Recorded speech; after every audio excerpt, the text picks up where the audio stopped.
Hi, my name is Catherine Crabtree, and today we will be talking about Chapter 4.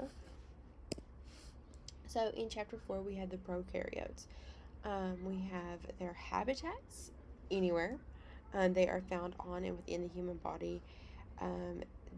Prokaryote bacteria has been known to outnumber nucleated human cells 10 to 1. They can be found in our mouths, GI tract, throats, ears, and then in our in reproductive organs like the vagina. Colonies of bacteria. They can hide out in our skin, on our skin, and in folds behind our ears, and armpits. And I would imagine, and I don't know if this is true, I probably shouldn't say it, so we're not gonna say it. We're gonna say behind our ears and in our armpits because we know that is true. Some functions.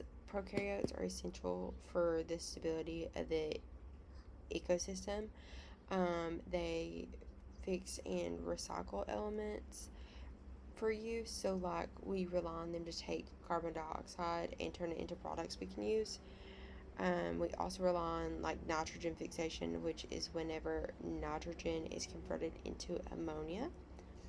And they are also known for their symbiotic relations. So, symbiotic relationships are the relationships between different organisms within the same community, and they can have cooperative interactions, which is kind of like helping both populations, and then they can also have competitive interactions, which I like to think of as dog eat dog.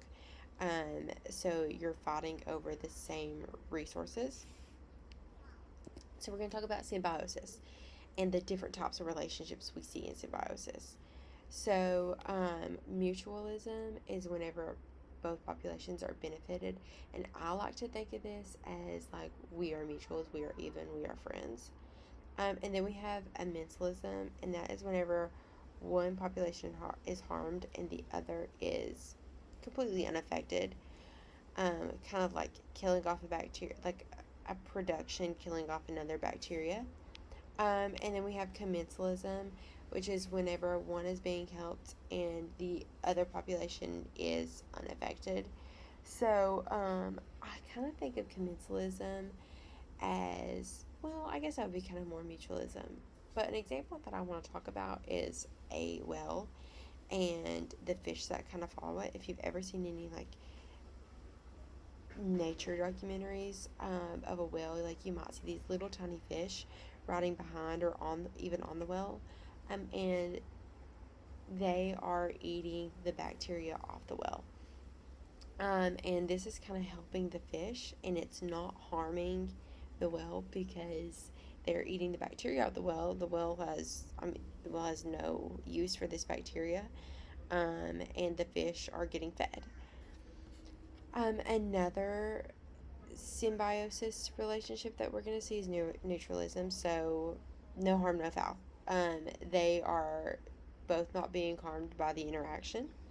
And then we have parasitism or parasitism, and that is when one is loving life and the other is hating it.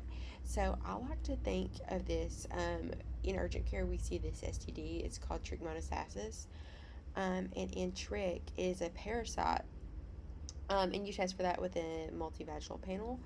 But we take this and we see if it's trichomoniasis. We know that parasite is in its host, which can be the reproductive organ, and it is causing harm to the reproductive organ, like itching, smell. That's kind of how someone would figure out or think to check for if it's there or not. Besides the obvious unprotected sex, but that's how they would check to see if it was there or not, because it is a parasite and it does affect its host. So now we're going to talk about some proteobacterias. So I like to think of these as the sorority houses. That's kind of what's helped me remember it. And although I've never seen an epsilon sorority house, it could be there, and I just don't know about it. But proteobacteria is gram-negative bacteria, and it holds human bacteria and a lot of pathogens. So we divide them into 5 groups, which are my 5 sororities. And we have alpha proteobacteria, which they have to have a host cell for part of their growth, excuse me. Um, Beta proteobacteria, and they use metabolic strategies and can survive in different circumstances, so different weather, different ecosystems, I guess I should say. And this also includes some human pathogens. We have gamma proteobacteria, and it includes a good number of human pathogens. And one of its like phylums, I think it's vib, Vibrionales is how I've kind of tried to say it. It can actually create cellulitis in humans, which we see actually a lot in the urgent care. And then we have Delta proteobacteria, and this contains gram-negative and proteobacteria, and it has SRBs, which are sulfur-reducing bacteria. And then we have the Epsilon proteobacteria, and it is the smallest class, and they are also known as gram-negative. Now we're going to talk about non-proteobacteria. So this is chlamydia, spirochetes, CFB groups, plankton mycots, and phototrophic bacteria. So for chlamydia, it is a human pathogen, and we do see this in humans. It can cause blindness, and it is the commonly known STD. And women who have undetected chlamydia and give birth can cause their babies to go blind. I learned that from my nursing friends. And then we have the spirochetes, and they have the spiral bodies that are also known as thin, and many of their productions are also human pathogens. And then we have the CFB group. So that's the Cytophaga, the Fusobacterium, and the Bacteroides. And they are all very similar. They have the same rod shapes and gain energy from grazing.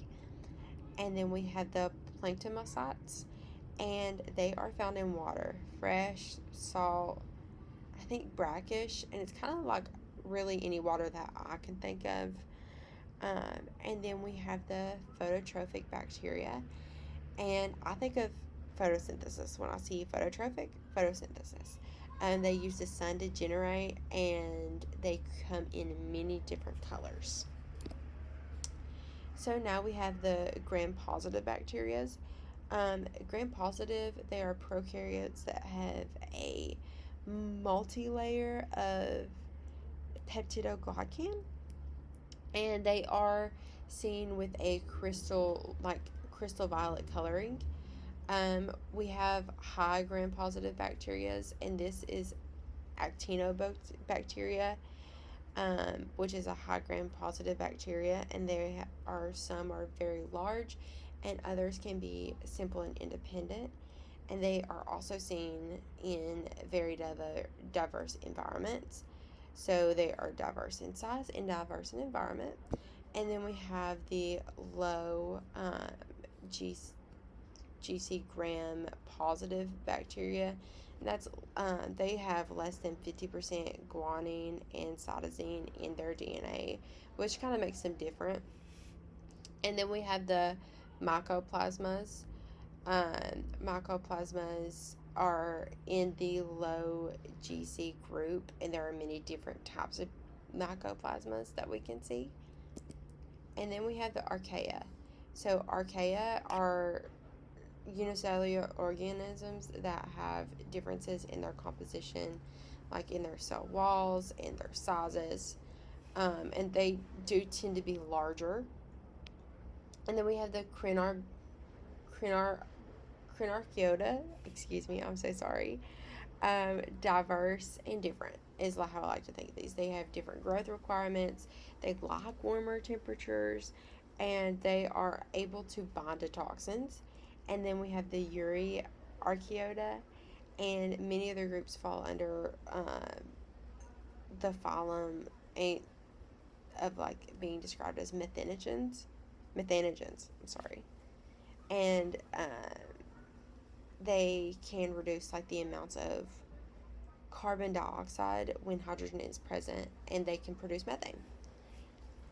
So, in conclusion, we have learned about prokaryotes, symbiosis, and its definition, and the symbiotic relationships, proteobacterias, non-proteobacterias, gram-positive bacterias, gram-negative bacterias, and archaea. So, that is the presentation for Chapter 4.